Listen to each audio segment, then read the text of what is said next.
Right, here with Mr. Batten, the guru of boxing in Southampton. How are you, Wayne? I'm good, thanks, Rich. All good. Right, we've got a few bits going on that we need to go through. I think probably the most interesting thing at the moment is your training of a 35-year-old Polish fighter called Damian Brzezinski. Now he's fighting Anthony Cacace in Belfast on the big Conlon Bill, May 27, live on BT. First of all, explain how that relationship came about. Basically, he met Mark on an holiday. They bumped into each other, and just talking about boxing in general. Obviously, both fighters, and Damian recognised Mark, and next thing, I get a message from Damian asking me if he could come over and do a little bit of training, and it just went from there, really. Yeah. He's a fitness freak, isn't he? He is. His nickname's the Machine. I can see why. Yeah. But yeah, that's one of his strengths, obviously, for a 35-year-old. He's super fit. He's an IBO international champion, obviously at super featherweight, because he's fighting Cacace. He's fighting for the full IBO title now. Break the fight down a little bit for me if you can. What sort of a style meet style are we expecting? Well, I think it'd definitely be a good clash of styles. Obviously, I think they're the complete opposite of each other, to be fair. Cacace is a good fighter in his own right. And I rate him highly. And Damian, obviously, is the Machine. And his strength is his work rate. So I think it'd be interesting. First half of the fight, I think it'd be a fight of two halves. Do you think if Damian can take him deep, that's where his best chance comes? Yeah, definitely. Like I said, I definitely think it'd be a fight of two halves, and like you say, that's the plan, really, to take him deep into the fight and make him work, and like I say, come on strong in the second half of the fight. But we all know it's difficult letting rounds slip away, isn't it? You don't want to let too many slip away waiting for those late rounds, do you? So. No, 100%. Like I say, especially going to Ireland as well. Obviously, no disrespects to anyone. We know we're going into Cacace's backyard, and Damian's got to try and take the opportunity with both hands, and try and make it convincing, really. So, like you say, it is definitely an opportunity for Damian.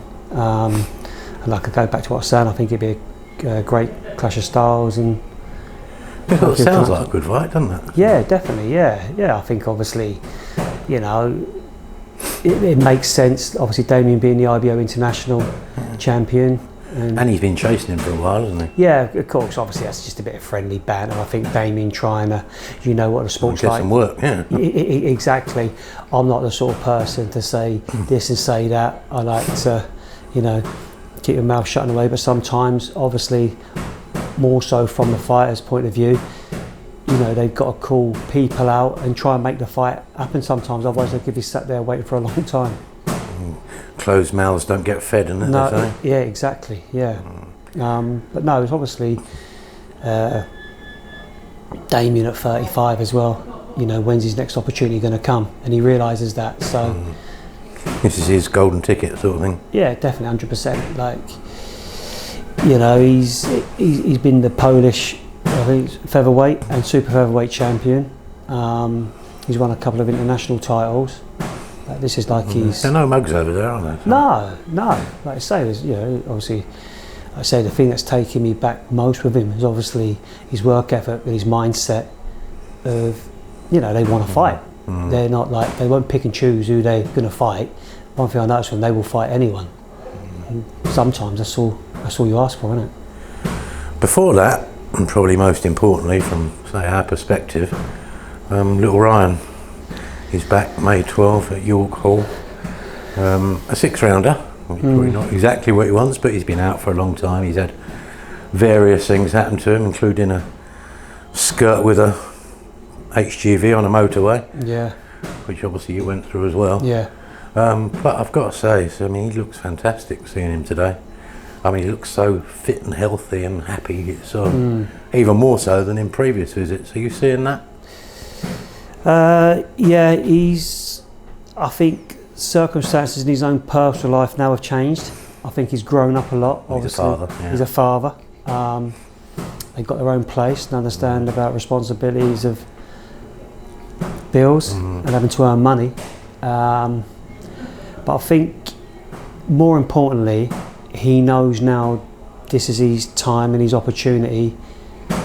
If he's going to do it, it's got to be now. This is, even though he's been a pro for 7 years, it feels like this is the start of the journey, rather than we should be, 3/4 way through his career now and be in a good place. But he's 25. He's kind of at an optimum time now, isn't he, in many respects. Forget the wasted years, they happen. And when you turn someone over at 18, it can go one way or the other, can't it? He's back on it. So now he's got his best years ahead of him, isn't he? Yeah, in terms of boxing, when some people ask me how old he is and you say he's 25, they're like, I was like, oh. But really? Obviously it feels like he's been around for years. Yeah. This is the thing, they can't believe he's only still 25. Obviously he turned over at 18 on his 18th birthday. So that is a plus. He was sparring with Michael Conlon last week and Adam and a couple of people asked how old he was and he was like, he's 25. That's how old he is, 25. Because it seems like he's been around for years. Yeah. But he's still, yet to have his first taste of title fights it just feels to me like it's the start of the... Well, you've been together with him obviously before he was 18, obviously building him up to turning him over. I mean, have you seen him in a better place than he is now I mean, obviously when he was flying as a kid and everything, he's different, but now he's got more experience, he's got his man strength, he's fully developed. I mean, he's got to be, certainly in the last 5 years, he's probably not been in a better place, has he? 1,000,000%.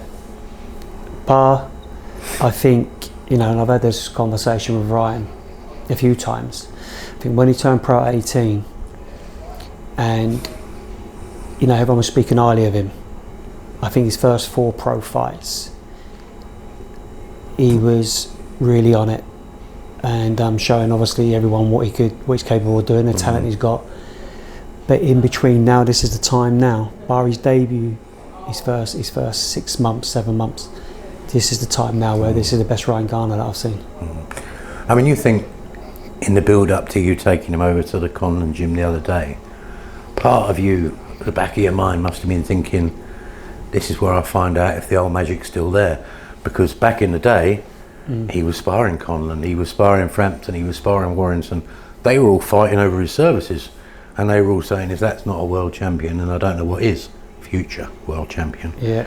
It must be that little part of you sort of saying, is the old magic still there when you go in and put him in at that level, world champion level, really? The fella's fighting for a world title at the end of the month. Was that going through your mind? Yeah, it was nice to see again because, like I say, it seems like it's been a long time. Like I say, when he, early on in his career, when he was sparring all these world champions, I was thinking, we've got special talent on our hands here. And it was nice to see again last week that he's sharing the ring with like Michael Conlon again. Who's an unbelievable fighter in his own right. Michael Conlon, a lot of respect for him, a great fighter. But it was nice to see Ryan back in there, and it just proves to me I know the level Ryan's at and where he belongs. But like, it's just down to Ryan now how bad he wants it, and he's got to get the opportunities now as well. Yeah, to be fair, yeah. But it was great to see Rich, definitely, like you say. And I was excited about going to see whether he's still capable of holding his own at that level. Yeah. I mean, he's got this 6th round, and after that, I mean, he says himself he doesn't want any more sort of marking time fights or development fights. He wants to be thrown in. You're naturally more cautious. I suppose you'd probably want more of a halfway house. Yeah. But he needs something to keep him stimulated now, I would imagine, after this one. Yeah.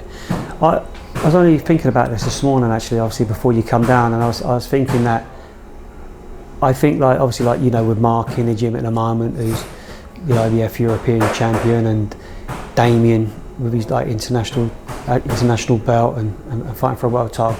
I think if once Ryan gets his first strap, he'll be off. I think so. Yeah. So for me, I am cautious, yes, because I just want to get it right till we get to that stage, and then I'm thinking, right, okay, from there, then we can start building some, proper test and see if he is the talent we all think he is. Yeah, but I think he is of the mindset now that because of his responsibilities, he needs to live up to his billing now and go in and prove himself, doesn't he? And that's his mindset now. He wants that, yeah. Obviously, he was supposed to box last year, obviously when we was on our way to sparring, and we had the car accident, and we're all lucky to still be here, I think, obviously very lucky, and he was gonna, as everyone knows, he was gonna box an unbeaten fighter. Muhammad Ali. Yeah, Muhammad Ali. So I think Ryan's not worried about who he's going to fight. I think it's more my side of just being a little bit cautious, maybe, and when the right time is to let him off the leash and really test him. You're right to say you were all lucky to come out the right side of that accident, but you look at it in more general terms. It kind of summed Ryan's luck up in the boxing game, didn't it? It's like you say, if he didn't have bad luck, he wouldn't have any at all, would he? I mean, you think about it, there's one or two shows that fell off that he was going to be on, and then he had that happened, and you think to yourself, oh, the poor lad. I mean, how many times did he get himself fit? It seems the things like it's one thing after another. Whether it's boxing related or something that's out of your hands, it is one thing after another. So, like I say, last July was his last contest, last fight. So, and now we're and probably in his last couple, saying to him early on, he's been, because of the setbacks he's had and the time he's lost, he's been trying a little bit too hard to impress and make the big statements. To people like the TV viewers, to people like Frank. It's almost like he's trying to knock the skin off his opponents. That's not the way you're going to look good, is it? No. If he performs how he's performing in sparring, and I keep saying to him, just try, relax, like you just said, don't try and impress no one. Don't try it. But that I think that's Ryan's nature. He is trying too hard. But when he learns how to relax and not worry about impressing anyone, then obviously you're going to see, It's because he's chasing lost time. Yeah, exactly. Yeah. Mark Chamberlain, like you say, IBF European champion. He really is looking the part, isn't he? Yeah, I think his last performance, same again. I think he's starting to understand that he don't have to get it over in the first round. You've always had that thing with him, haven't you? Yeah. And I think Mark's just coming into his own now, where he's starting to look like a little bit more of a complete fighter, rather than someone who's just a little bit heavy-handed.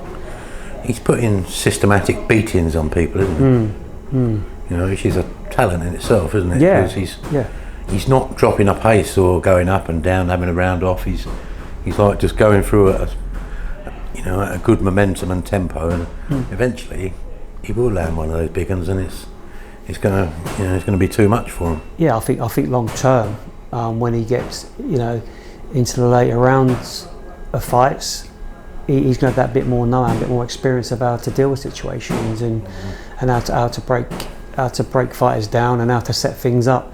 So I think long term it's going to do him the world of good, and I think he's at the right level now where the opponents are, and same again. I think every fight he's slowly improving. I was going to say, what would you like to see for his next 3 or 4 moves? I'd like to see, obviously, he's going to have another defence of the IBF European, and that's going to keep his ranking moving.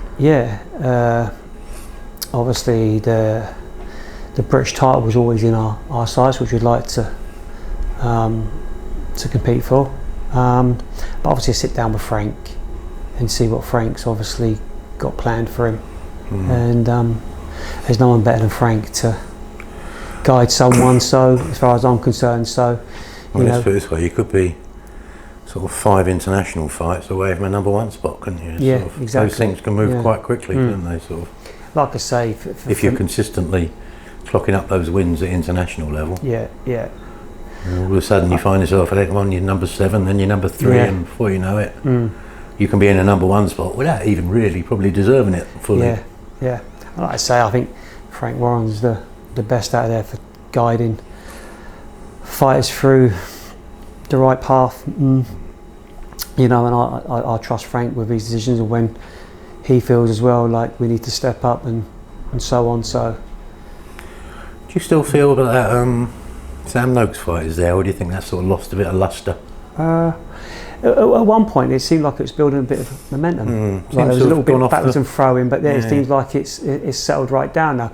You know, obviously Sam's a great guy, you know, and Al's a great guy, and I know business. There's no point getting excited about things that ain't really going to happen, though, is it? So no. I think that's probably why people are thinking, well, it's not happening in the next 6 months. So I think people stop getting excited about it, don't they? So do you think it might get sprung back on us, or do you think it's just wait till they're both established champions? I think while they're both still obviously winning, I think obviously when they do meet, I think it does deserve to be like a headliner in you know, a nice arena. And I think it'd be a fantastic some money fight. for it, don't they? Yeah. Because they're both probably hasn't got that yet, has it? Not yet, no. That's only my opinion. I think they're both early on in their careers still. For that fight to happen, They'd both sell a lot of tickets, but has it resonated wider yet? I think that's what we need to know. It is funny though, because a few people do ask me, "Oh, when's Mark be fighting Sam Noakes?" Do you know what I mean? And it's like they're obviously, you know, casual fans and boxing fans, you know, a little bit. They do ask. Yeah. Oh, is Mark fighting Sam Noakes next? But like you say, it's just It's a good fight though, isn't it? I think it will be. I think if it did happen, you know, if it was years time or 18 months time, I don't know. What's Mark now, 25? 26?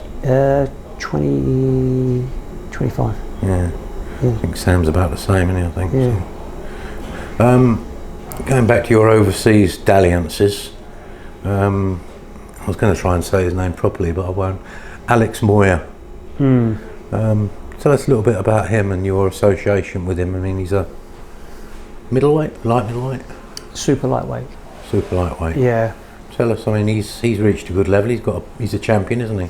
Yeah, he's champion. Obviously, he was Spanish champion. I first met Alex in Tenerife, when actually Ryan was over helping out Liam and Ryan Walsh prepare for their fights, and we was out there, and Alex was in there obviously over there was sparring with them as well.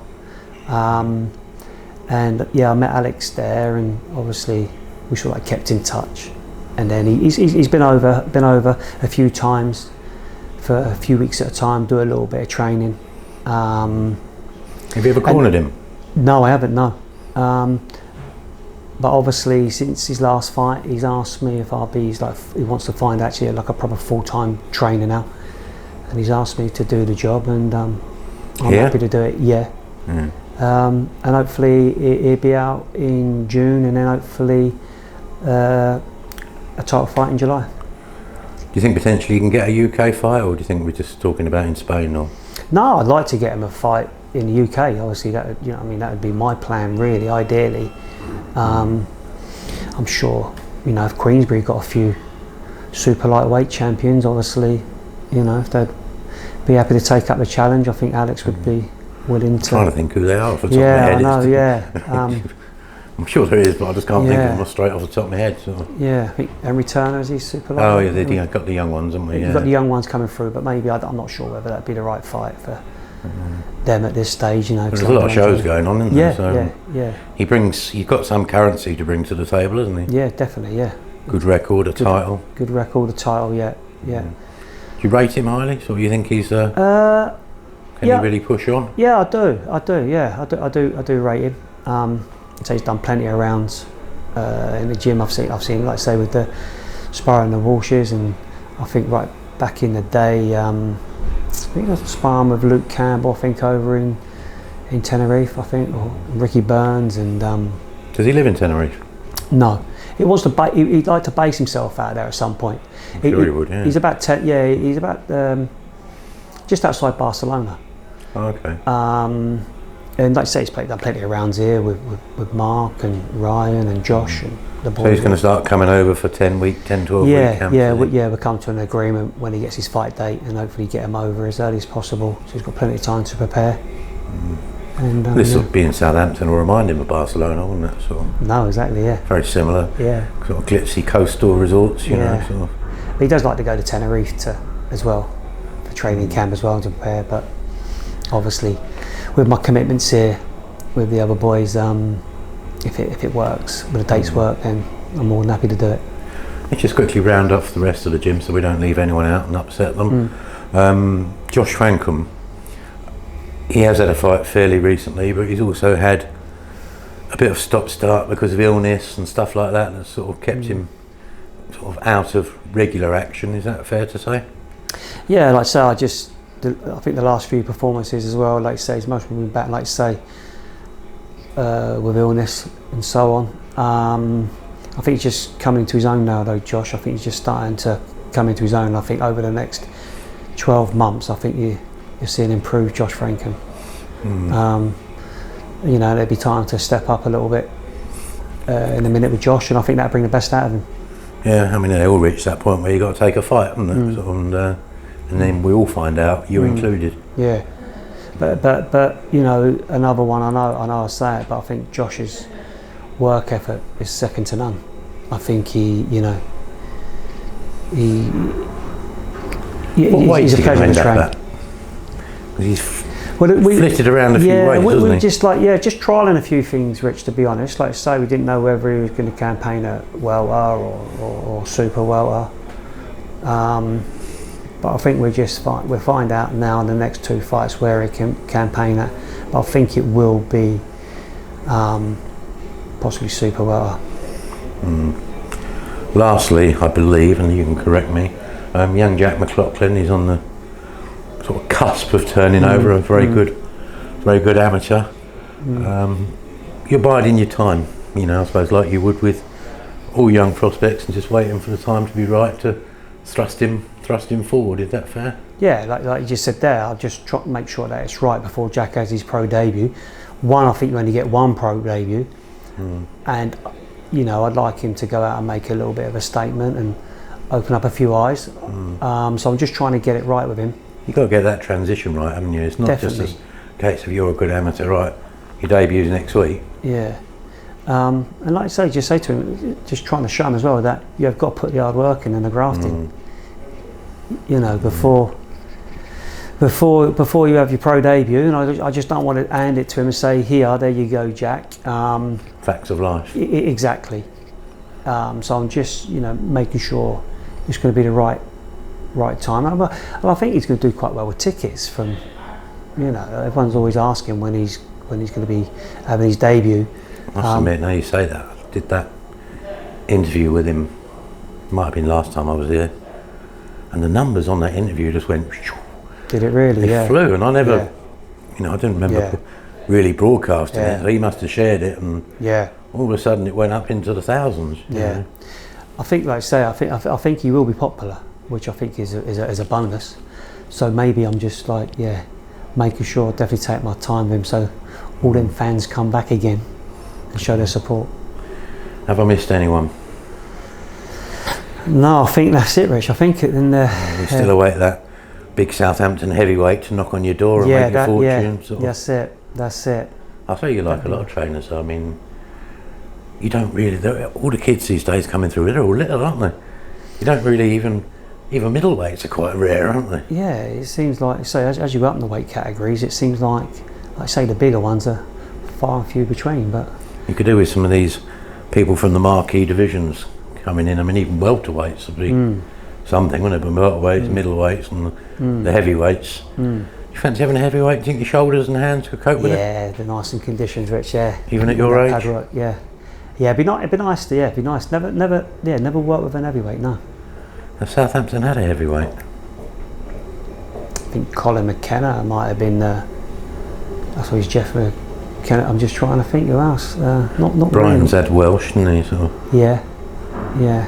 I suppose there must have been someone in. There's got to be someone out there that we can. I'm sure one day when I walk through the door. Right, Mr. B, thank you very much. Thanks, Rich. Many happy returns for your 61st tomorrow. I feel like it. I feel like I'm that old, but Another birthday tomorrow. yeah, no, another year older. Another year older. And no wiser. No. All right, mate. It'll be good. Thanks, Rich. Thank you, mate.